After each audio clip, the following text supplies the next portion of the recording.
Hello, farmers. Welcome to another of the harvest season. My name is Cody. And this is Bev. And my name is Al. And we're here to talk about farming games. Woo. Woo. Okay, Beautiful. so Al, in episode in one of the recent episodes, I think it was like episode 22 of the season, you're talking about atomic crops. And in that episode, you complained about the fact that in the 5th season of the game, where there's like basically a nuclear winter season, it happens after winter, you just have to like keep your crops alive. And do you recall? Am I getting this correctly? Something like that. Honestly, it's been a couple of months, and I can't remember exactly what I complained about, other than just I didn't like the game. But continue. Right. So you were saying that like the whole point of this season wasn't to like fight any monsters or anything, but you were just trying to farm and like. Was it? Was it not the opposite? Is it not that you just have a monster to attack and there's nothing else to do? Well, but the monster isn't attacking you. It's attacking your crops, Yeah, right? that's Yeah, but how you need defeat to kill it, though. harvesting the crop. Yeah, Yeah. so you need to harvest. Okay, No, so Al. Whoa. Oh, I didn't know that. I never did that. I never did that season. Right? Wait, what? 'Cause Why did you complain about it? I complained about it based on what Bev said, which I didn't realize that the way to defeat it was by harvesting crops, because every other enemy in maybe I just didn't pay attention. Maybe I just didn't pay attention. Look, I did not enjoy that game, right? So I was just complaining about everything and anything. Right, but it makes complete sense because in like Okay. a nuclear winter situation, right? The whole game You're should be not- nuclear winter. But no, it's just that season. It's the Yeah, and that nuclear doesn't make any winter. sense. Why nuclear winter isn't a season? It's a thing that happens after a nuclear attack. It's not something that you just go, oh, now it's time for the nuclear winter season. That's not how it works. But there's nuclear things happen at the end of every winter. It's like Nuclear thing. nuclear things. Yes, correct. And so the whole point of that season is to survive, and you survive Right. by Okay. by having food. Fine. Cody, can I just say, I am not saying that it's a bad game. I'm saying I don't like the game. Okay? But I'm glad- you do understand that like you just have to serve, like that's why you have to farm Yes. and harvest crops. That's why I was not thought it was complaining neat. about harvesting crops. I thought Why it would was I neat, complain? too, that every Why time would I you harvest complain? crops. Why would I But- complain about harvesting crops in a farming game? But was that not what you were doing in that episode? I misunderstood what happened in that season. So what happened here was I hadn't played up to that point. So Bev explained to me how that worked, and clearly I misunderstood something, and I just thought you had to destroy an enemy. I didn't realize that you had to destroy the enemy by harvesting crops, and so I was complaining that in every other time you end up with an enemy at the end of a season, you don't have to destroy it; you just have to survive. Right, Yeah. which makes sense from this. Mhm. And then Bev comes along and tells me that you have to destroy the one at the end of the nuclear winter. Yep. That's what I was complaining about. So fair point. I did not realize that you destroyed it by harvesting your crops. Thank you for informing me of my misjudgment. Thank you for joining us today, listeners. We will be talking about our topic of the day is the year in farming games. Al, what have you been playing? Thank you, Cody. I have been playing a lot of Pokemon Brilliant Diamond, and that's probably about it. I don't think I've been playing any farming games, although I've got a bunch on my list that I'm going to be playing soon, hopefully. But yeah, and obviously Pokemon Go and Pikmin Bloom, but like they're just constant existence in my life. Mhm. Mm-hmm. How are you liking Brilliant Diamond?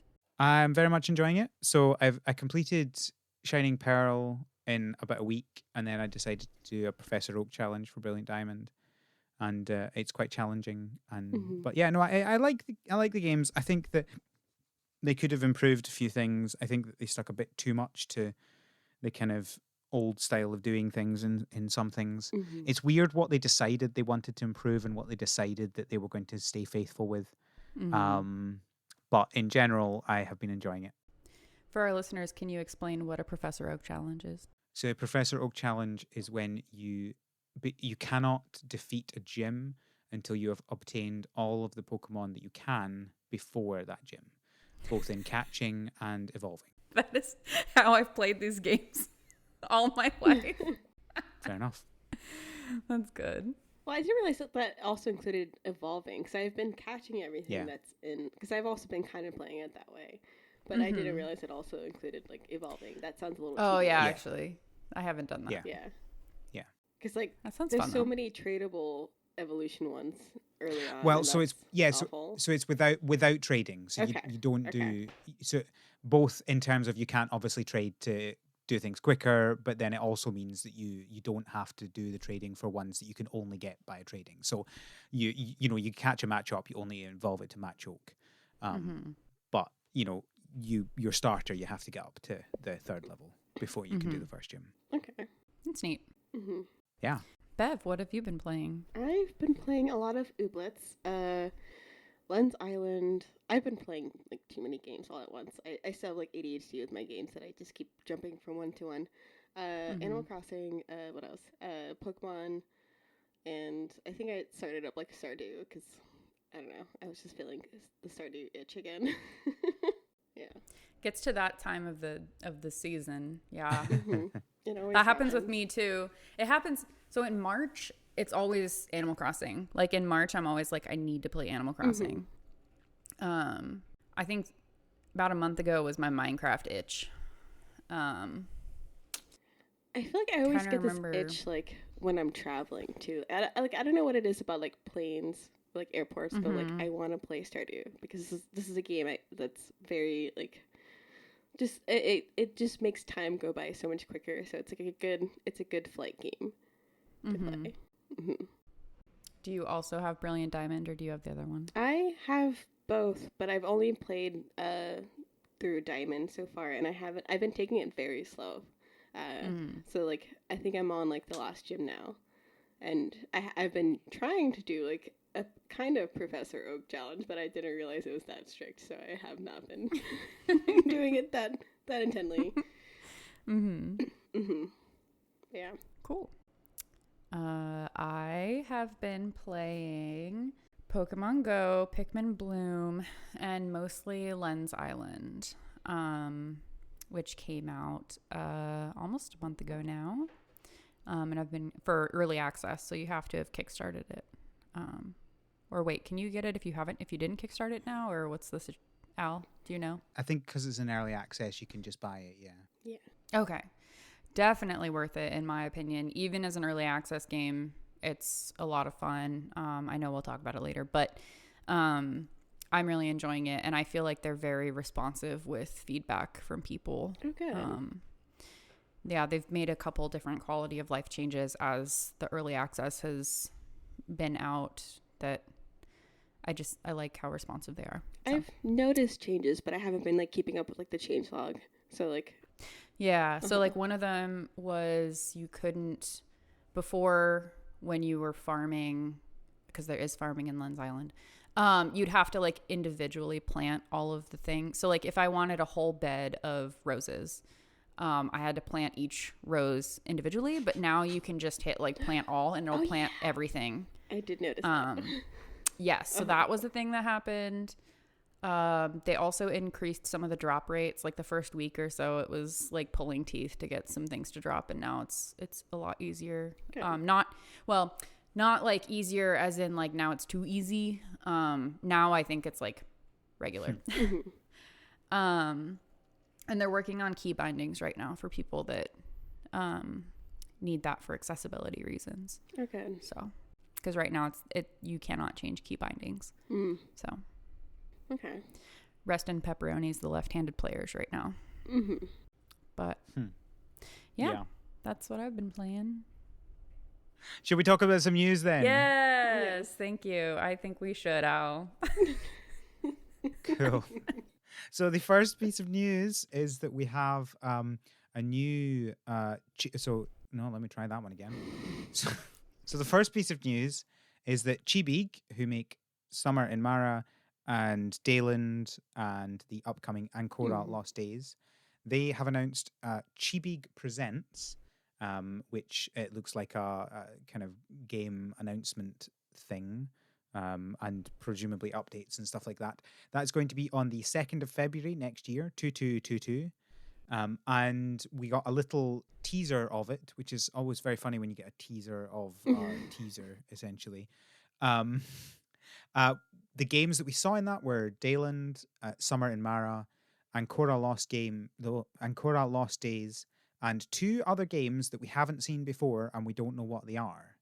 The first one, I have no idea. Like, we don't know who this character is. It looks like someone brand new, with a very different art style to the previous ones. It's much more kind of cartoony. I guess. Well, I guess they've all been cartoony. I'm really bad at describing how these things look. It's less detailed, I guess, and more kind of. Art. It's very bright and colorful and more stylistic. Yeah, Is that I a was better gonna way of say it's wording it? more like artistic, though. I guess I'm not saying that it's what nothing before this has been art. Yeah. Yeah, and so I'm assuming these graphics are quite early on, but I quite like it so far. And the character looks like they're wearing a kind of witch's hat type thing. So I don't know whether that is where they're Ooh. going with this, or whether it is just like a customization thing, or whether it just happens to look like that. That'd I'm be not sure. fun. Could It gave me Wind Waker vibes. Yeah, okay, that's a good way of describing the graphics, kind of Wind Waker style, which is funny because that's kind of how we described the Summer in Mara in some ways with This the is sailing. more Wind Waker-y, though. It is. It looks much more like Wind Waker. I guess the Wind Waker comparison with Summer in Mara was more to do with the Sailing. the actual the sailing, how it worked and stuff like that. So yeah, and the other one is, I'm pretty sure the character which you see from behind is Koa. I'm pretty sure either that or it's like just coincidentally looking similar to Koa. I don't know. What do you think? I think it does look like her. It could maybe be like another, like, easily another child, or like maybe a relative of Koa. That would be interesting. Ooh, maybe like what Yeah. if Koa had kids and this was like in the future? Oh, Is this the interesting. one with the waterfall? Yeah. Well, we. Oh, these are 2 different Yes. games. I thought they were the same. they do kind of. I'm pretty They sure they're look 2 different kind games. of the same in that they're both really bright and has like those bright colors. But yeah, it seems like it was maybe 2 different things, since there are 2 different games, and we literally only got like one snapshot, I think, of each of those different scenes. I'm assuming it's 2 different ones. So one like Al said, one was unknown, and then one could potentially be Koa. I just love how the seagulls look like Cramorant in the bottom right. I love them. Are they seagulls? They kind of look a bit seagully, also maybe a bit like pelican-y. I don't see a pouch on that. Yeah. Just as a backup for it being 2 different games, I'm just very quickly trying to find this. We do have the timeline image that they added somewhere. Oh, where's it gone? I think it was on the Ancora Kickstarter. Bear with. I don't know, I'm still looking at the birds, and I feel like they're goose. They're geese. You think it's a goose? I think it's geese. Oh my gosh. Untitled Goose Game Part 2. I mean, that would make sense to kind of like build off of that. And there's like snapshots like later on, like if you scroll down a little bit more. So like looking at it a little closer, the hairstyle looks a little different than Koa. So I don't know, like a little more curly than Koa's hair. So maybe someone new. Maybe Koa got a perm. True. I'm gonna go with the future generation child theory. Yeah, I don't know. I don't think it will be that, but I guess we'll find out. I can't find this timeline, but there was a timeline that showed, I'm pretty sure, 2 unannounced games on it at different points in the timeline, which would lead towards these 2 being 2 different games. No, it was actually, I was wrong. The timeline only has one question mark on it, which was between Summer and Mara and between Stories of Mara and Dalen. So that I guess would make sense for it to be the one that looks like it could be Koa. Okay. But I'm pretty sure they're two different games. Like the styles of them look very different. Mm-hmm. So unless they're showing us, just the same game at different stages of development, which would seem odd. Anyway, so we will find out in February, and we will bring all that news to you when it is announced. Mm-hmm. Next, we have a possible release date-ish timeline type thing for Village Monsters. Obviously, they're not saying that this is the actual release date because games are difficult and long, and they've tried to release it multiple times.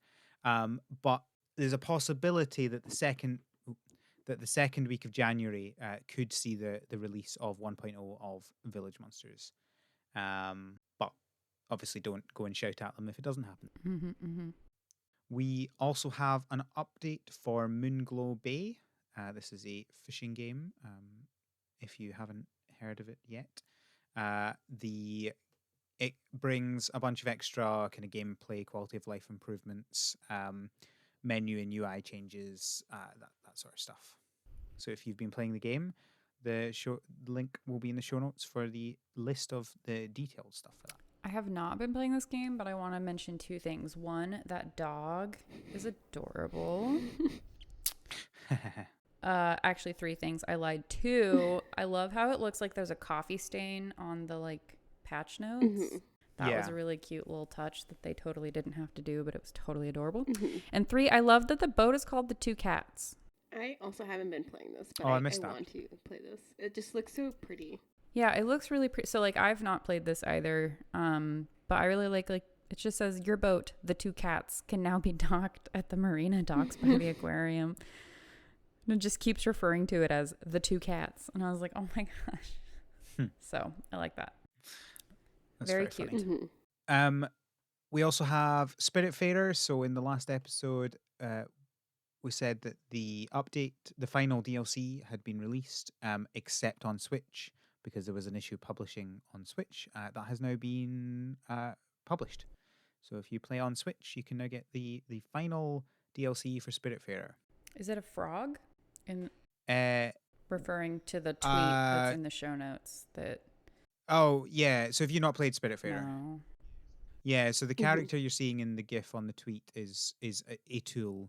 He's one of the characters in the game. And yeah, I think he's kind of based on a frog.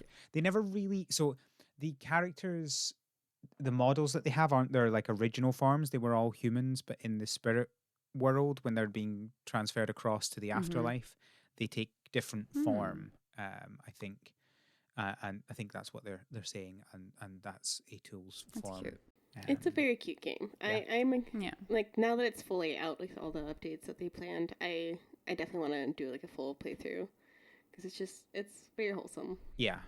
Mm-hmm. Yeah, I definitely want to go back and replay and at least play the new stuff. Don't know whether I want to completely start from scratch or not, but I definitely want to play the new stuff, that's for sure. Mm-hmm. Speaking of updates, we also have an update for Sunhaven. So the 0.4 Nelvari update is out now. If you've been playing Sunhaven, you have some more stuff to play. Access to the World Dragon. There's a World Dragon in Monster Hunter. So I'm just mentioning all of these things so that people could be like, what is that? And then you go look at it. If you want to know what access to the World Dragon means, check out the tweet that we mentioned in the show notes. It looks very pretty. So that alone, it would be worth looking at it. Mm-hmm. Yeah, I think I'm probably going to wait until Sunhaven comes out on Switch, especially as I think it's probably looking like it'll happen next year sometime. And yeah, I backed it on Kickstarter, but only get the Switch key. So until it's out on Switch, I would have to pay for it again. So I'm just like, I think I'll just wait and play it on Switch for that one. It's always fun balancing the when am I going to play a game, where I want to play it and stuff like that.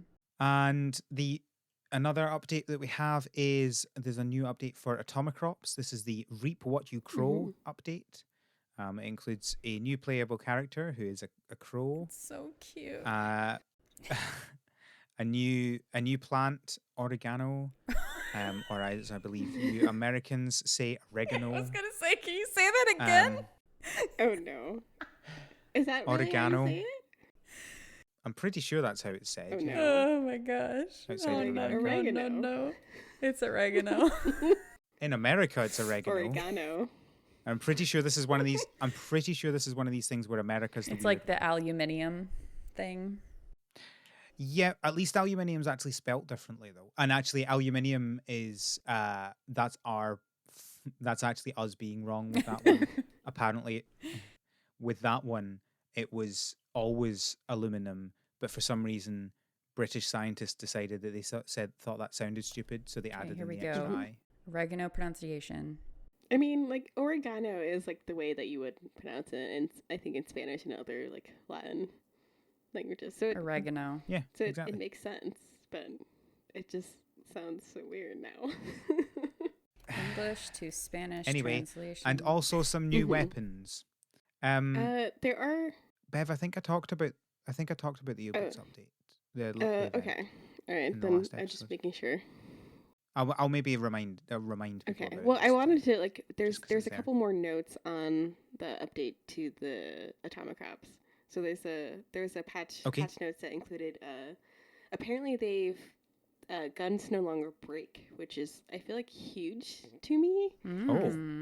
Oh, that is a massive change. So like they've completely gotten rid of that. Purchased guns are bundled with health and stats. Guns have 4 tiers of rarity. If there's one character that has the gun repair like skill, or like a 50% chance of repairing the gun at the end. So now it's a gun bonus mod instead. So you will just get a bonus mod to the new gun at the end of the season, I guess. So I feel like that's a huge quality of life thing. And that alone may make definitely. me want to like pull this up again and see, put a little bit more time in and see how I like the DLC. So I do agree with you that it makes a massive Oh, yeah. difference. I'm still not going to play the game again though. I don't blame you. It is stressful. Yeah, it's just not my kind of game. Like, I think that is a good update. That's definitely a good thing to do, because that was one of our big complaints, was you invest in this gun and then the next day is dead, and it just felt like such a waste. And so you never really felt like there was any point in upgrading your weapons, especially as you couldn't just buy the same gun again, because they looped round. They didn't have the same guns available every day. Yeah. So I'm definitely interested to see how they do that, or like if you can buy multiple guns and just choose like at the beginning of the season how to use that, or if you could just switch between guns in between gameplay. I don't know. So I'm intrigued enough, I think, to maybe open this up again. Fair enough. And just a reminder that the Ooblets Wintertime event is currently on, and it will end at the end of the year, which, when this episode comes out, will be like 2 days. So if you want to get any of that, you get in on it now, unless it's already the end of the year, in which case, I recommend. Those sweaters are very cute. I was gonna say, those sweaters. Oh my gosh, I don't even play this game, and I want this. I will pay money, sweater. like devs. I will pay money to buy this sweater IRL. Like, please. A real sweater. Yes, a real sweater. Please. It looks really cute. Because I need it in cute. the game and I need it in life. Can you remind what is Ooblet? I guess I could just look this up. Is it on Switch? No, it's not yet. Not yet. They plan. That is what I'm waiting for. They've not confirmed they're definitely going to do it, but they've confirmed they would like to do it. It's on Xbox and Epic right now. It is. Okay. Yeah. I could do that. Yeah, I would definitely play it more if it comes to Switch. Yeah, this will probably be one of those games that I have multiple like platforms for it, because I just love it so much. Yeah, definitely. So I think that's all the news. Can you guys hear a guitar? I don't think so. Okay, good. So that's all the news? That's all the news. So, as we mentioned earlier, this is our yearly tradition of arguing about what the best farming game of the year was. We discuss what came out this year, what we covered, and then we'll go through what each of our 3 favorite games are, and then try and debate and come to a conclusion between the 3 of us as to what the best farming game of the year was. Wait, are we Which supposed to be taking sorry? there's a list here. I'm assuming that you're going to be going through it. Are we supposed to be choosing from this list? Nobody's chosen anything that isn't on the haven't. list other than your one at the Okay, end. that's cool. Mm-hmm. And that's fine. I just didn't put it up because I didn't really want to count a demo in what came out. Wow. Okay. That's fine. It came out this year. You didn't say what game came out this year. You just said what came out this year.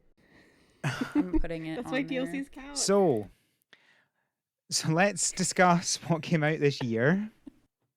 So we obviously had a couple of really big farming games coming out in Story of Seasons, Pioneers of Olive Town, and Harvest Moon One World. Poot. One of those was Mao. good. One of them was not. We had quite a few indie games, reasonably big indie games like Garden Story, and I've heard a lot about Kataria Fables as a big kind of indie game that's come out, but I've not played that yet. And Lemon Cake. There and Lemon Cake. There were a few kind of ports to other things. So, for example, there was Dayland Pocket Planet, which was the Switch version of Dayland, which originally came out on PC and I think Android. And we got Littlewood on Switch. We got the update to Stardew 1.5 on consoles. The PC update came out the year before. We got the Animal Crossing 2.0 and DLC updates. We got a few other indie games that I don't think any of us have played yet, including Epic Chef, Grow, Song of the Evertree, 100 Days, and Moonglow Bay. Rune Factory 5 also came out in Japan, but for obvious reasons, I don't think anybody will have chosen that one this year, but maybe next year. We'll see. Because it actually comes out next year everywhere else. And a few early accesses and demos. We had Lens Island early access, Sunhaven early access. We had, I forgot to put it in the list, but we also had Coral Island early access and the demo for Apico as well. So I don't know about you, but that's a long list of games that came out this year. Yeah, I feel like I've only played like a very, very small handful of the stuff that's come out this year. Yeah, definitely. Obviously we're not going to talk about our actual top 3 at this point, but like, out of these ones, what kind of sticks out for you as kind of obvious ones that you look at and go, oh yeah, that was a big game this year. Not necessarily your favorite, but like, what do you think like kind of actually made kind of waves, I guess? I heard a lot about Sauce Poot when it came out. Yeah. Stardew, obviously, and Animal Crossing, obviously. Probably Rune Factory 5 as well. I think that was a long-awaited game. Yeah, and I'm excited for that to come here because I've never played a Rune Factory game. I have one. I think I have 4, like on DS, but I just haven't gone around to playing it. So I'm excited. Yeah, it's funny because like I think we covered a lot about Rune Factory 5 before it came out, and there was especially a lot of kind of mystery around it because they didn't really show a huge amount before it came out in Japan. But then when it actually came out, because it was just in Japan, I don't think we've really talked about it, and I didn't really hear much about it other than like, I guess we'll find out next year. Or I think we were still expecting it was going to come out later in the year until they officially said it was coming out next year. But yeah, it just kind of, it didn't really, and maybe it was really big in Japan, I'm not sure, but I didn't really feel like there was much conversation about it after it actually came out because it wasn't out here. I think it was long awaited, and there was a lot of talk leading up to it. Yeah, I think I agree. I guess it didn't make waves when it dropped. Because it wasn't dropped here. Yeah, certainly in the English speaking world. Yeah, anyway. very true. I don't think any of us can talk about what actually happened in Japan. I just have no clue about that. But yeah, definitely Story of Seasons, Pioneers of Olive Town, of course, was a big one. It was the first kind of new, kind of full Story of Seasons game since Trio of Towns, which was on the 3DS. So obviously we had we had a couple of story seasons on the Switch before this one, but one of them was a remake, and one of them was very definitely like kind of not a. It was definitely not standard story of seasons game with Doraemon, which I do. That's not to say that it was bad. It was certainly, was it not our game of the year last year? So definitely a very good game, but it was very different to the standard story of seasons games. So I think it was a big thing having that coming out this year. Kind of seeing what they would do when they were like, right, well, let's just make a new up to date standard story of seasons game, and what they decided to do. And I guess the biggest thing about it was that it was kind of, people were not very happy with a lot of it when it came out, but they very quickly got a lot of changes to it, and updates based on what people were saying, and it became a really, really good game. I think. Yeah, I actually got it, I think, when I went on sale like a couple months ago, and I did enjoy playing it, but I do have some issues with it. So it like, I considered it for my list, but I will spoil listeners and say it's not on my list for top 3. And like, what? Sorry, go ahead. Oh, I was just gonna say, wasn't even on my radar. Well, like I have Doraemon, and I haven't put like enough time, I think, to really like comment on that game. But I know I've always wanted to try like a Story of Seasons one, and just never like got around to sitting down and do it. And then this year I finally did with the newest one. So it's very cute. I love the art style, and there's like some interesting mechanics and like components of the game, but just having the multiple different machines needed to craft each and every like individual item is just such a drawback for me. And like there could have been more story components, I feel like, to the. Well, it's not like it's in the name, Story of Seasons. Right. I don't know. So like the relationships just felt a little like lackluster as well. I agree. You agree, having never played it. I feel like I need to say something. But I guess, so the other one we'd mentioned was the Animal Crossing update and DLC, which dropped reasonably late in the year, but was very big update. And I think that kind of general overall praise for it, both the update and the DLC. Maybe some issues in terms of people weren't huge fan of the DLC being bundled with the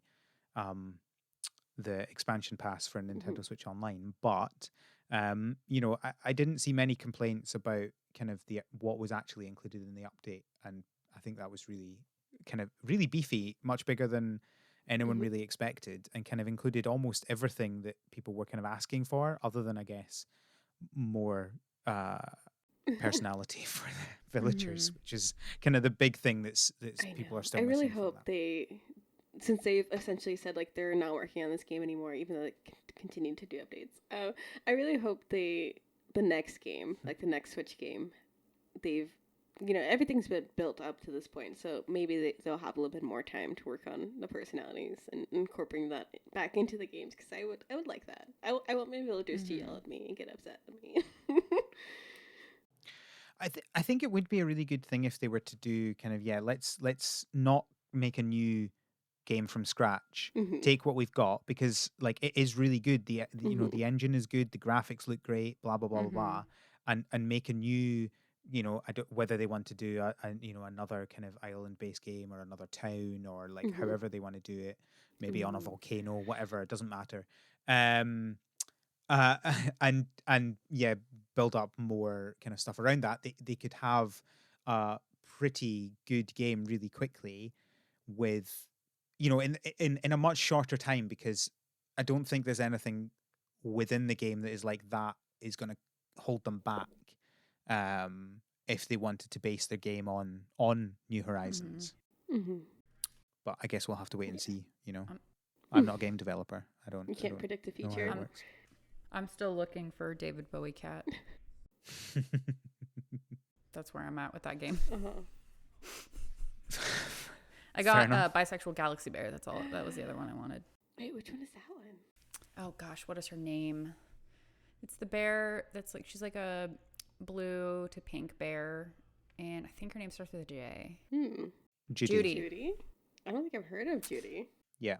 And her eyes are stars and That's so galaxies. cute. Judy is very, I very see. sparkly. Okay, she's very cute. She's very cute. She's so sweet. I wear the dress she gave me. Aww. It's ugly. It's ugly, Judy, but I love it. That's what counts. Yeah. I feel like another game that like made waves for me, I suppose, was Dayland Pocket Planet, just because I love like the story, Summer Mara, world, and getting to play that in a like updated version, like I played the original Dayland, and getting to do it with seasons and like the other changes they added was a lot of fun. It did get a little grindy towards the end, but I don't know. I just love that world. So I'm always going to be excited, I think, for new chibi games at this point. Yeah, I think they've done a really good job of like kind of creating a kind of dedicated fan base. So people, as soon as they announce anything, like there's a good chunk of people who are like, oh yes, no, that I'm going in for that. I trust these people for making games. I really want to try whatever they put out, which is very impressive for a game developer who's only had 2 games so far. They've done a really good job of like finding their niche and like marketing to that. Just to dial it back a little bit, you said it got a little what at the end? Grindy? Oh, okay, yes. I thought you said gribey, and I was like, is that a word that I don't know? I am just making words all the time. I mean, is grindy really a word? Not really. But I understand what that means when you say it. So it was my bad. The one like complaint I think I had about Dayland was that towards the end, so you kind of build out the story and your relationship with other characters by them visiting your planet, because you're just kind of planet bound. Yeah. And it got to the point where you were just waiting for a specific character to come to your island, and there's no way to really like trigger them to come. So you couldn't advance the story. Yeah, I think there was also one point where you're like at 89% completion or something, and you literally have no idea how to trigger the last bit and what it is you actually have to do. I think they do generally a good job with their quest system in Dayland, which they obviously improved for Summer and Mara, where it's, you're clear like, oh, this is what I need to do for this person. And when there's nothing you can do at this point, it tells you complete or continue on with the quest line for X person, which is what you need to do to get. I think they've done a really good job of that. But yeah, you can definitely, when you play Dayland after having played Summer and Mara, you're definitely like, oh, I see where they took this and improved it. And actually, I think that Summer and Mara's quest system is kind of what I look at now as a good quest system. Like if I'm looking for games to improve it, I point at Summer and Mara and go, do it like that. Completely agree. What about out of this list of games are games that you didn't play and you are high up on your list for next year? Coral Island, early access. Yeah. I forget if I backed that or not, but I would definitely say Coral Island. The other one was Lemon Cake. Classic. Oh, you not played that? I've not played that yet, but it looked very cute. So those are the 2 that jump out to me, is Lemon Cake and Coral Island early access. Coral Island was one that I wanted to. I don't know if I backed it or not, but I think that's one when we do cover it on the podcast that Bev and I are going to be fighting over. Probably. Yeah. Yeah, I think with Lemon Cake, I think it's absolutely gorgeous game. Like I think the art is, I mean, you either love it or you hate it. I think I can understand why someone would look at it and go, it's just not for me. I get that, right? But I also think that what I'm most impressed is the developer, just how she manages to get games done so quickly and not buggy. So like that game, I think, was built in 7 months, which is absolutely insane. Wow. And Lemon Cake came out in February, I think, and that's when we did the interview. And since then, she has already released another game and is releasing another game next March. Oh wow! So in the course of a year and a half, she will have built and released 3 games, and they are not buggy games. They are very nicely done games. They look gorgeous and they play really well, and they all have a hook. And I think the key point is they are scaled really nicely. So part of the problem with is that I think a lot of the time indie game developers look at like AAA games, the massive open worlds, and go, we must make a game Mhm. that's as big as that. And then they realize that Yep. takes a lot of work. Whereas what the developer of Lemon Cake has done is she's realized that actually if you make shorter games more often, you are much more likely to be successful, because you can actually just like make that game in its much smaller scale, and you're much less likely to come out with this buggy mess that a lot of games end up doing. So I want to dial us back for a second. First of all, the developer is Cozy Bee Games. Obviously, I love that. As an entomologist who studies bees. Second of all, you mentioned that she has a new game coming out, and I was like, oh, what? It's called Capybara Spa, and it is so cute. It's so cute. Oh my goodness, just the name. You make a spa for capybaras. How have we not talked about this? Because I'm pretty sure she announced it like this week. It's on my list to talk in the next episode. There's only so much we can talk about in each I episode. need this. I need it too. Also, I'll note I just squeaked so loud that my boyfriend came and turned down my mic. That is how excited this game makes me. Okay. Look at this game. Oh, he's not listening anymore. It's so okay. I need it. Listeners, pause, go to Steam, look up Capybara Spa, and wishlist it like I just did. Also, I'm wrong. Apparently, the Ranch of Rivershine, which is the horse game, is not actually been released Barbie yet. Farm Adventures. I just looked at capybaras. Yeah. And it's so cute. Oh my goodness. I want it. I absolutely love just the style of all Mhm. these games. You know, they're just they look so good. And I don't understand how she manages to do such good games in such a short period of time. I'm following her. Her now. first game was in January of 2020 was her first game, and Capybara Spa will be the 5th one in. Okay. Was that January 2 years? 2020 was Bunny Park, for those people that are unaware. Yeah. Second one was Alchemy Story, which is in April of 2020. I like the sound of that. And then, Lemon Cake came out in February this year. And then, Ranch of Rivershine to be announced, but Capybara Spa, we need to cover it. Okay.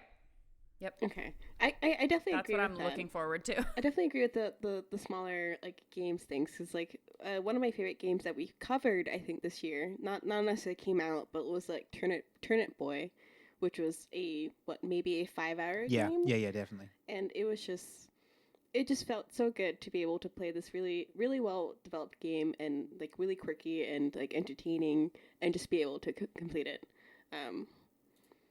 And another game that I don't think we've talked about, because it was just on my radar like a couple weekends ago, because it just came out on the 9th, was Witchwood, with a Y, so WY Witchwood, and it's a little crafting adventure game that does like it's set in a land of gothic fables and fairy tales, and I just love the style of it, and I think there is a little like farming component of it. But it just looks very cute, and I think that's something that I will probably be playing at some point. Thank you for bringing up Turnip Boy, because I forgot that it did actually come out this year. I guess it's not really a farming game, so that's probably why I didn't consider it. So it but, does. it's definitely on the list. It's on the list. We did. Well, it was on my list of what we covered, which we're coming on to next. But it wasn't on my list of farming games that released this year. But it is now on that list. Very much enjoyed that as well. Oh, I remember also. Yeah, we had quite a few kind of really good, reasonably not small, but like not huge indie games that came out this year, and those are the games that I played this year, really, because you can pick it up and play for it for like 10-15 hours and be quite comfortable with saying I'm done now. which is always Yeah, fun. there's too many games that I just can't ever put down again. Like Animal Crossing, I will be playing that, Yeah, maybe for the rest of my life. That's the problem yeah, as you yeah. as We you don't. get older. Let me grab my cane. But as you get older, you have more games that are like that. hmm Like I feel like I'm Yeah. not gonna ever let Minecraft, Stardew hmm Valley, probably Lens Island. I still play Skyrim every now and then. That game's ancient. hmm And so like as I grow older, there's more and more of these games that I just keep being like, I want to play that Yeah. again for like That are just massive games. 3 hours. Yeah. Yeah, that it's like not Yeah. really a thing. So that's kind of why I like jumping back to cozy bee games. Like that's why I like those tiny games. Is you can just jump in, jump out. So. Yeah, definitely. Cool. Well, should we move on to the list of games that were covered on the Sure. podcast this year? So, we started out the year with Blocky Farm, a classic mobile farming game. Amazing. Probably my Terrible. favorite. Quite a game. Probably my favorite one that we covered my favorite mobile game as the more mobile game correspondent of the podcast. I'm gonna say that was my top mobile game of the year. Yeah. Was Blocky Farm. I think I would agree on that, but that's probably because there aren't many good mobile farming games, and they all have the same issues. So yeah, I didn't dislike playing it, as we discussed on the episode. Just but that you're yeah, a monster and you hate pets. Uh, That was the we don't need to get back. We don't need to rehash this. Um, then we had the lemon cake review, not review, interview. Mhm. We covered Alba, hell. the photography, yeah. nature photography game. Such a cute game. Very much fun. I definitely enjoyed that. That came out last year though. That wasn't a release this year. That's fine. I need to change my list. Also no Okay. the list of they can come from Okay, either okay, list, okay. your games for this year. Also released last year, but covered this year was Spiritfarer, with Kelly. That was I very much enjoyed that. Then we had the dual Harvest Moon One World and Story of Seasons Pioneers of Olive Town episodes, comparing and contrasting, and wow, they were on varying levels of quality. We had Castaway Paradise, which I completely forgot about. That's how I much was gonna say enjoyed I that don't game. remember that episode. It was like bad Animal Crossing, Oh, basically. no. I can't even remember very much about it other than that. I legitimately think I played that game for about Was 2 that hours. a Kevin one? Possibly. Wasn't me or Bev. No. Look, a year's a long It time. is a long True. time. A year's a long time. Then we had Dayland Pocket Planet. Then we had Turnip Boy Commits Tax Evasion, as you mentioned. We had our Cookie Clicker episode, which was quite something. But don't think that's going to be on anybody's list of top farming games this It year. might be on Nadia's top farming game list. I mean, maybe. Let us know, Nadia. I'll mention it if you send it in. We had the Sakana of Rice and Ruin episode. Might have ended up being on Kevin's list. Who knows? Kevin is not currently on this episode because he's currently recovering from surgery. So we wish you well, Kevin. Get better, Kevin. Yep. Kevin liked Sakana. We had the stories. Yes, Kevin definitely liked Sakana. We had the Stories of Mara episode 1 episode. Oh, I hate that sentence. That was a terrible sentence. We had Farmville 2. Whoa. The Garden Story. Yay. Well, we booed Farmville. Got a cheer Yeah, for that's Garden true. Story. The Atomicrops episode. Yay. And of course the Animal Crossing Yes. 2.0 and DLC Yes. episode as well. So those I think that's quite a list of games that we covered this Not year. to mention the multiple quite news episodes. varying. Oh, yes. Of course. Of course. Yeah, I guess there's probably not much to there are a couple in that list that weren't in the first. Is there anything you want to talk about them before we go on to our top 3 I mean, games? Ooblets. It's That not wasn't on the list. but there were updates, and I know we haven't covered it anywhere, but that was. I mean, we did cover Ooblets. It just didn't have its own podcast. Yeah. It's like its own episode, but it was covered. Yes. I'm adding it. I don't. I feel like I've lost control of this podcast now. I'm sorry. You're adding it to the list that nobody's going to see. I thought you put this. You give the viewers access to this list, don't you? I give them access to what I want to give them access to.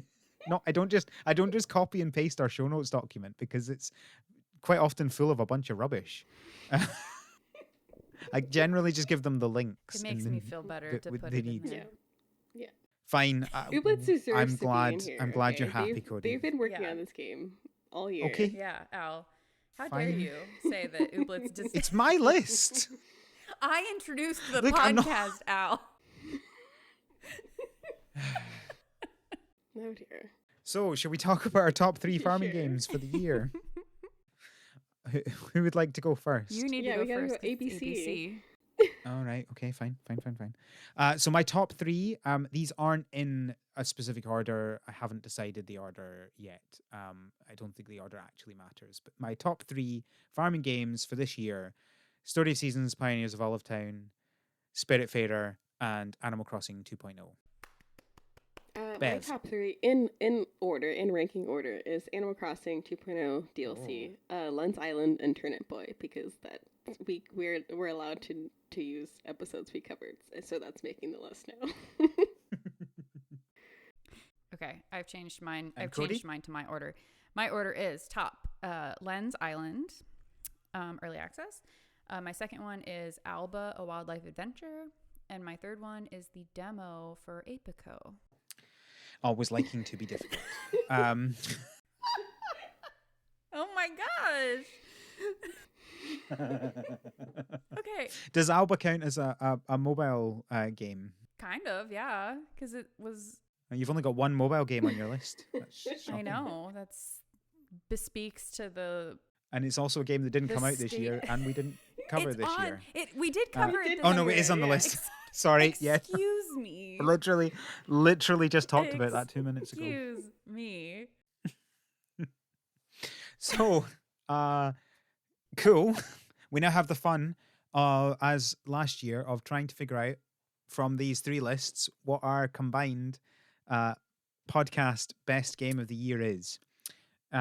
We have a little problem, like last year. There is no game that's on all 3 of our Correct. lists. So, as far as I can see, there are 2 games that Mhm. are on 2 lists, and that's Animal Crossing 2.0 Mhm. and Lens Island. Yes. So, of course, neither of them Full are games. were full game releases in 2021. I personally still haven't played Lens Island, so I couldn't have that on my list, for obvious reasons. I don't think I played Animal Crossing 2.0, so Mhm. that's why it's not on my Fair list. enough. I think I That- might. Well, I guess I did because I opened it and I went and was like, "Oh, look, Brewster's," and then I didn't. I was like, "Wow, cool," or something. I don't know. It did not stick around though. Mhm. So I will say that Alba was close to being on my list. Mhm. Okay. I haven't played Alba, but That's it's all I one have to that say I about think that. I eventually want to play. What about that Apico demo? I also though? haven't played it, but I just downloaded it. I refuse to let a demo be the game of Okay, the year. Let me explain. not Let happening. me explain here. Look, no.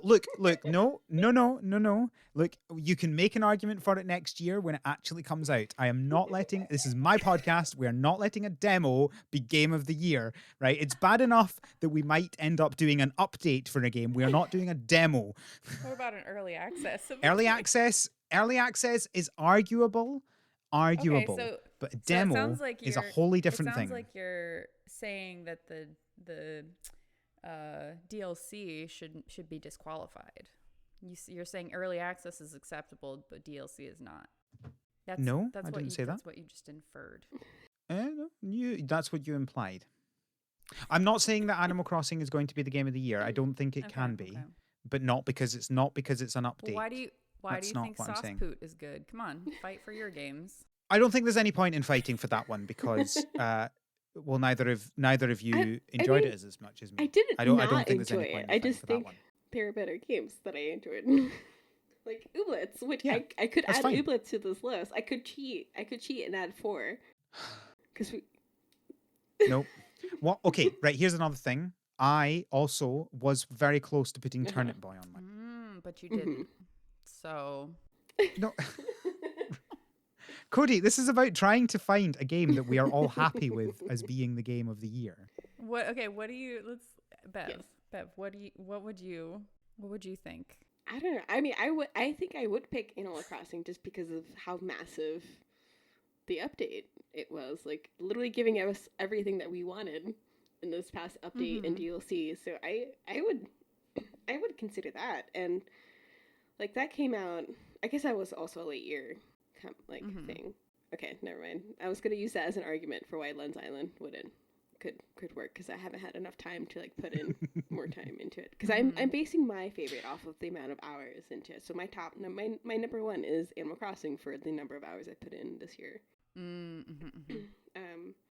I think you do bring up a good point in that it's not necessarily just about what we have enjoyed, but also about kind of impact. That is a big part of what could be the case. I would be happy with it going to Animal Crossing. Definitely, like it's just been such a like universal, like I don't know, comfort game that people have had over the course of these past 2 years, and the fact that they've continued to, give us the updates and give us quality of life improvements and put in time into this is just dedicated to their fan base. I don't know. Yeah. I mean, so yeah, if we're going with what's had the best impact, I mean, obviously it's the Apico demo. So it just had a. It's not happening, I almost Cody. got to play it as part of a research project. Ooh. So that was really cool. I almost got to have Fair enough. the kids that I TA'd for. I taught a class this last semester called Honeybees and Humans, and I almost got to let them play it for extra credit. Aww. Until we decided, I asked in class, I was like, who has a Steam account? And there were 2 people out of like almost 100 students. Well, that counts as extra Wow. credit, right? Like that's like extra work. I feel like extra credit has to be something that is accessible to everyone. Steam is accessible to everyone if you have a computer, and I'm assuming everyone. But you have to make an account. But it's a free account. Yeah, I don't know.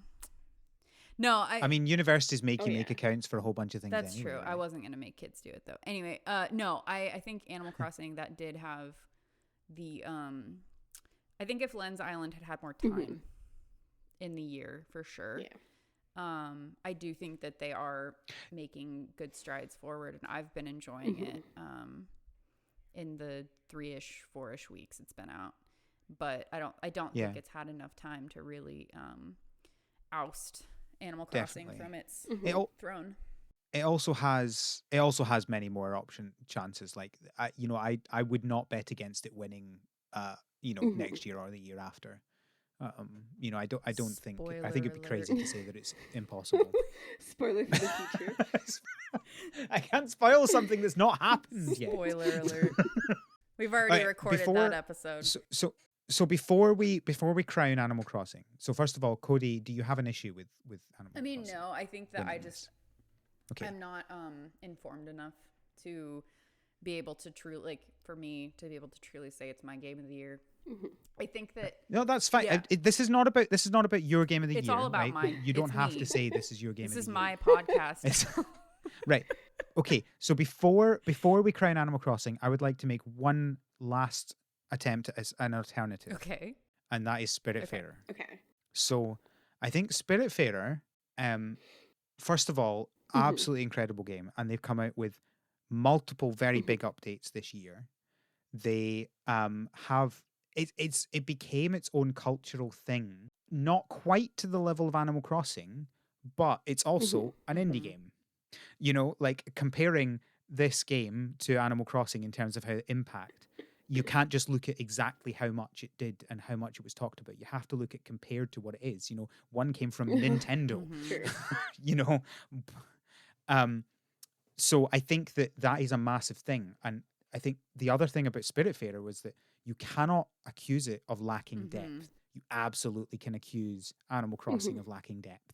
And when Spiritfarer created their updates, they were adding more to an already complete game. Whereas I feel like Animal Crossing were completing their game. We didn't really I mean, I think Animal Crossing was on our list for last year of like we could maybe do this, but I don't think any of us were actually willing to do that. I don't think any of us thought it was good enough last year to be considered the game of the year. And it needed this update to get to the point of us considering it. But I don't think Spiritfarer needed that. I think this was just extra stuff that it came with, and the amount of heart and emotion that you get out of that game is amazing. I will say that that episode, listening to that podcast episode, like, oh my gosh, Kelly, like she got emotional talking about the game, and I was crying, and I'm like, I haven't even played this game. I would agree that I think that specific episode is probably the most impactful that the Harvest season has produced this year, and that's speaking directly to the quality of Spiritfarer.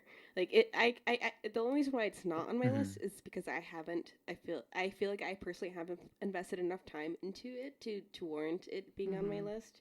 But it was something. Like I've put enough time in to know that it is a good game, and the only reason why I saved it and haven't played it is because of time constraints and knowing that I have all these other games that I need to play.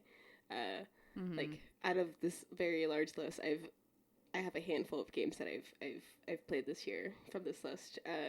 I feel like if I had sat down and fully played it, it would be on my list just because of everything that you said, Al. It's like the fact that I feel like there's almost like a new genre of games coming out, in that there's these games that you can learn something from, right?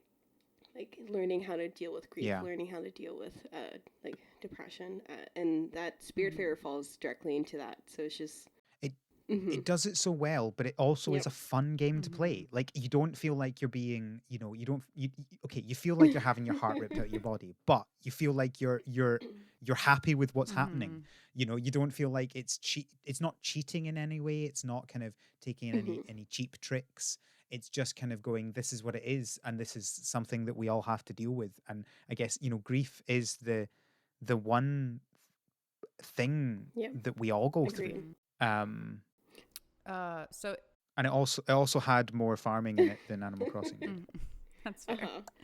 I feel like we've talked about Len's Island a lot, but we actually haven't talked about Len's Island. Like, have we gone through the mechanics of No, I think we haven't. No, we've not done an episode on it yet. Like putting in, I don't think it's gonna make our game of the year for all the reasons why we already said, because it's just too new and it's early access, and I just haven't put enough time into it yet. But do you want to? We have a very flexible definition of what we consider game of the year, right? It doesn't have to be released in the year. It doesn't have to, what matters is to us and to the what its impact is, and these sorts of things throughout the year rather than an arbitrary date. Yeah. So Cody, do you want to explain why it's on your list? I guess because we haven't really gone into what we love yet about Lun's Island. Just that we love it. Yeah. So when I first saw Len's Island in Kickstarter, I just thought it was a gorgeous game. It just looked really pretty. Like you're walking on this island and you're this person. And even way back when I kickstarted it, it was just basically a resource collection game. And then obviously there's farming and you can build up your little cabin and everything. But then after I had kickstarted it, they added this dungeon system. And it seems like there's basically these monsters on this island, and that's why the island is abandoned. And I think the more that you go through the dungeon and clear it out, I think there's on the island, there's an abandoned house for a fisherman, and there's an abandoned house for a logger. forestman, what would you, lumberjack? Yeah, I don't know. lumberjack. So there's a couple different places where another person like could come and visit and like stay on your island. And the island is accessible to another mainland or island. I'm not entirely, probably mainland, where you can sell any of the resources you get and stuff like that. But it's basically just all about you being on this island and trying to survive. And it's just so cozy. It is. I love the art style. Like the music is also good. I agree with everything you said as well. Like I feel like there's a lot of potential for this game, and that's why like I wouldn't count it as game of the year. Like personally, I wouldn't count it for me, but I feel like next year it could have it just because there's a whole bunch of stuff that we don't know about the world and the lore, and they're kind of teasing into it now. Yeah, there's like a couple other places you could go to. There's a whole other dungeon that I haven't unlocked or anything yet.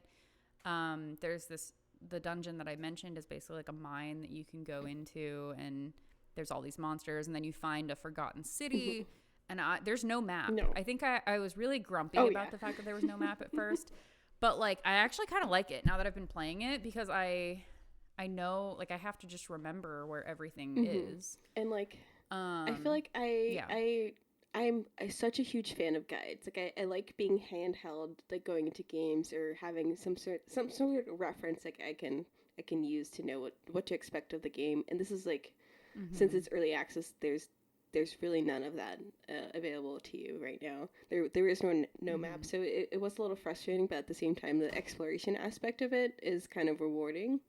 So it is kind of encouraging you to just kind of explore the game to its like full capacity as it is now, and teasing you with potential like additions later. Yeah, I think just for the record, I think I've seen something about an update that includes a map that kind of unlocks as you explore, which I think is a nice kind of happy medium where you don't necessarily have to remember where you've been, but it doesn't just like show you everything where you've not already been.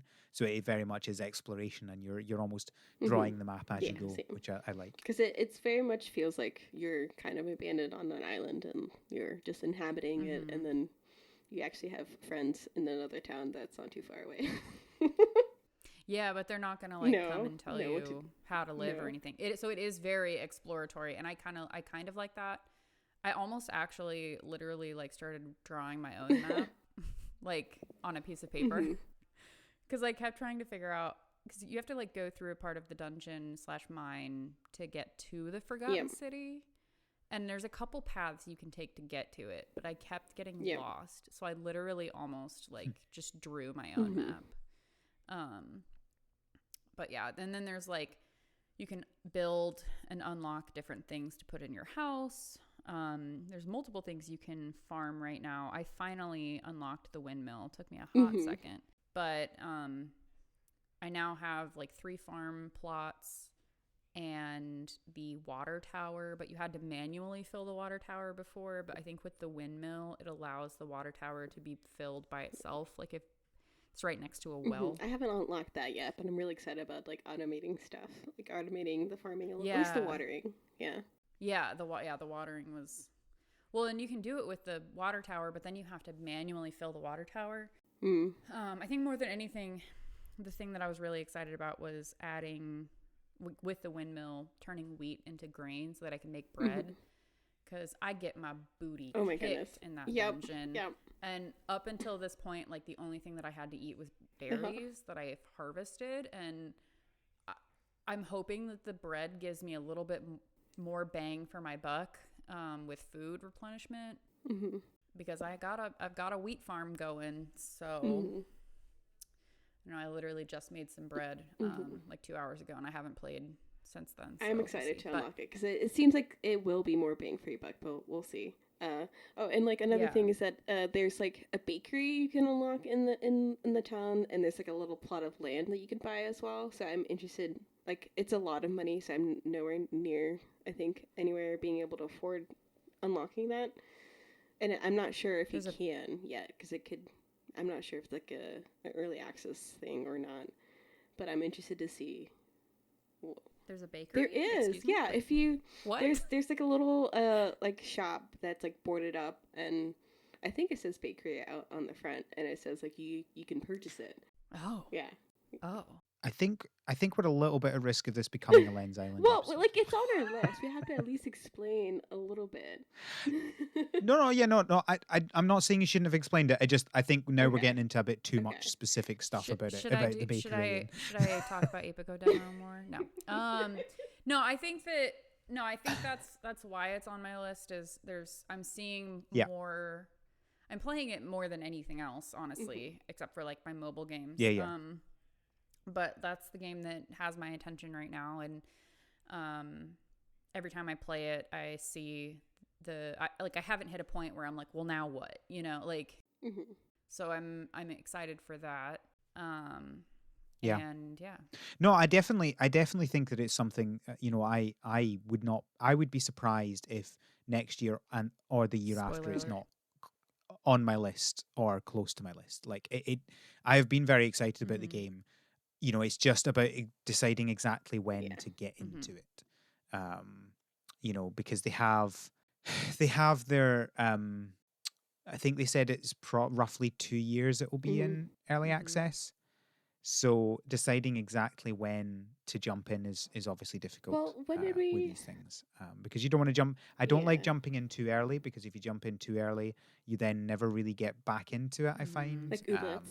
but yeah, I mean, like that I think so. Like I never really got back into Blitz yet, although I'm hoping that I will do once 1.0 comes out, or possibly if they do the Switch version, that would be good. But no Mhm. no guarantees.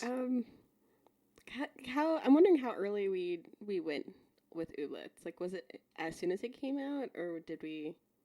Okay. Yeah, I think it was before the first update. Yeah, I think it was the very Okay. first Then I early would say access version. after the next major update. Like, these are all just, I think, patch updates that Lens Islands has been doing. So maybe like the next major update.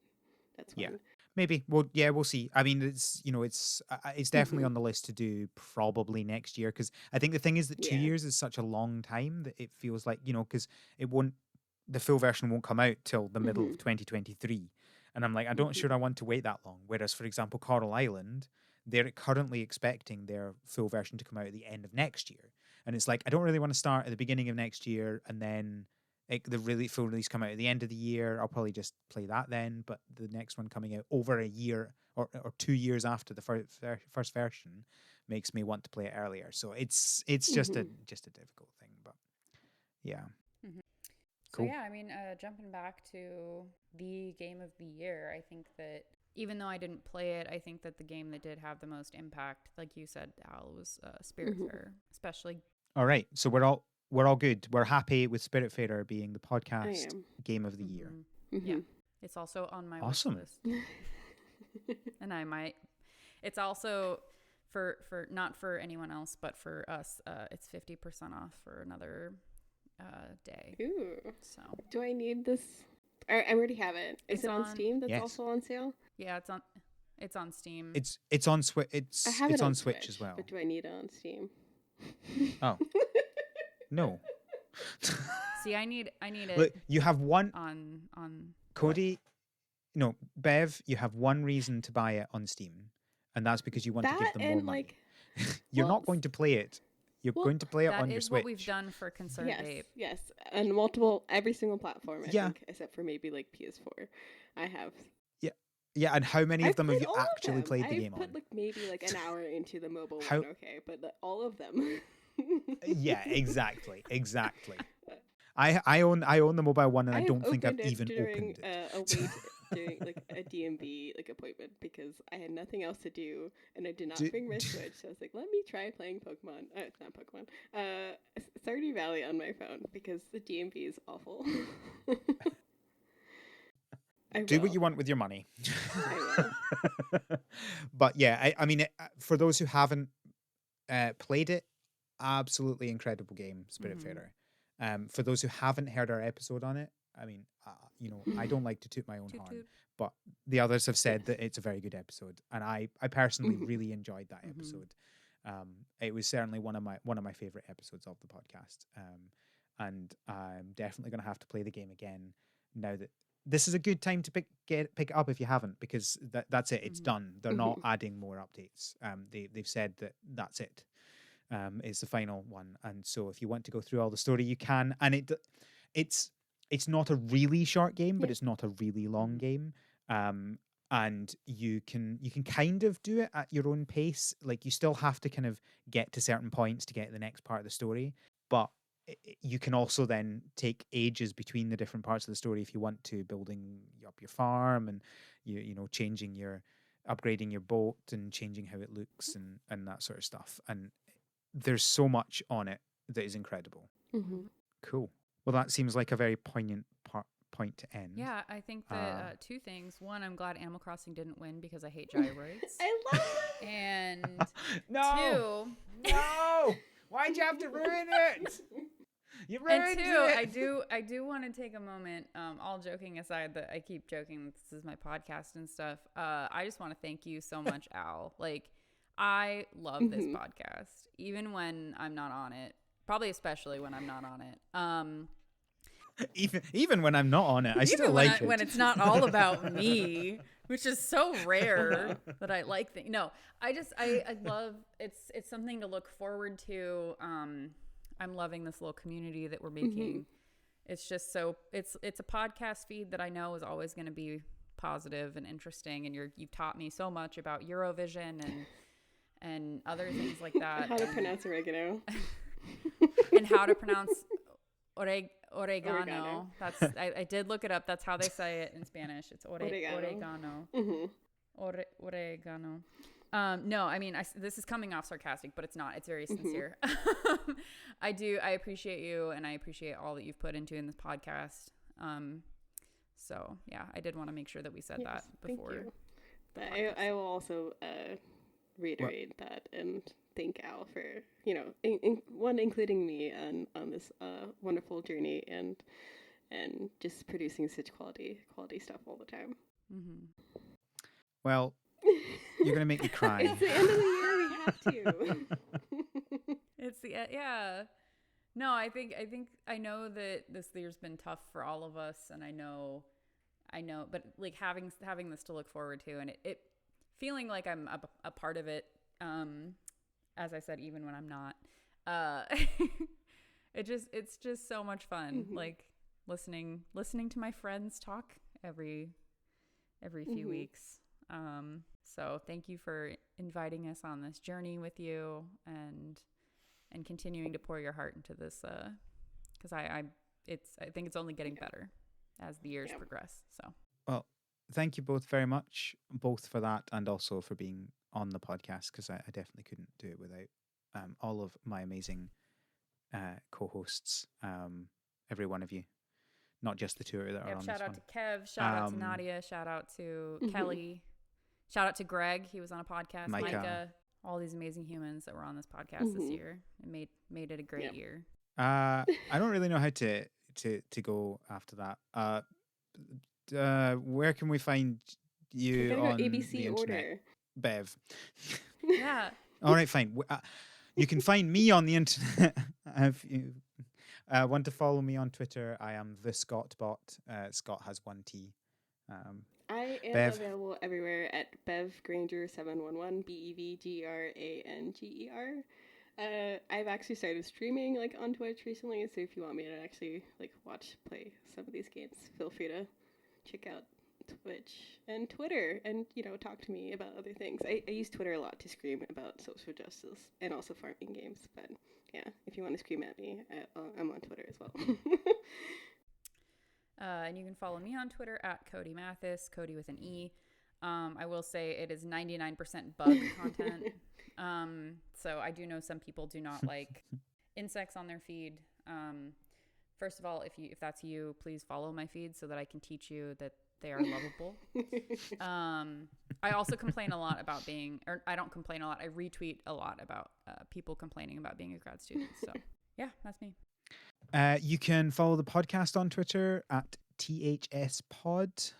You can also email us from our website, harvestseason.club, where you can also find links to other things, including our Patreon, where if you subscribe the $5 level or above, you can get access to our exclusive podcast, The Greenhouse.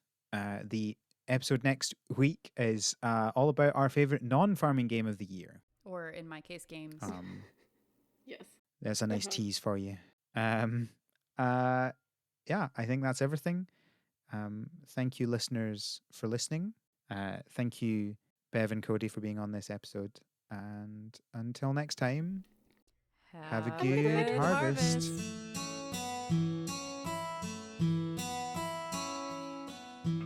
The Harvest Season is created by Rochelle Delaney and Al McKinley, with support from our pro farmer level patrons, Kevin and Stuart. Our art is done by Micah the Brave, and our music is done by Nick Burgess. Feel free to visit our website, harvestseason.club, for show notes and links to things we discussed in this episode. Thanks for listening.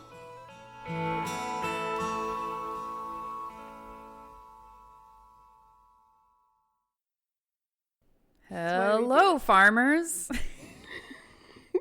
Welcome to another episode of The Harvest. All right. You know what? Yes, fine. Let's do it. You can introduce the podcast. How about that? I'm just going to sit here and give some opinions. You can introduce. Are you all recording? I'm recording. You can introduce the podcast. I was just. This needs to go. Into You were saying Nope. it was just Nope, going to you're be doing a. You're doing it. There you go. On you go. I'm ready.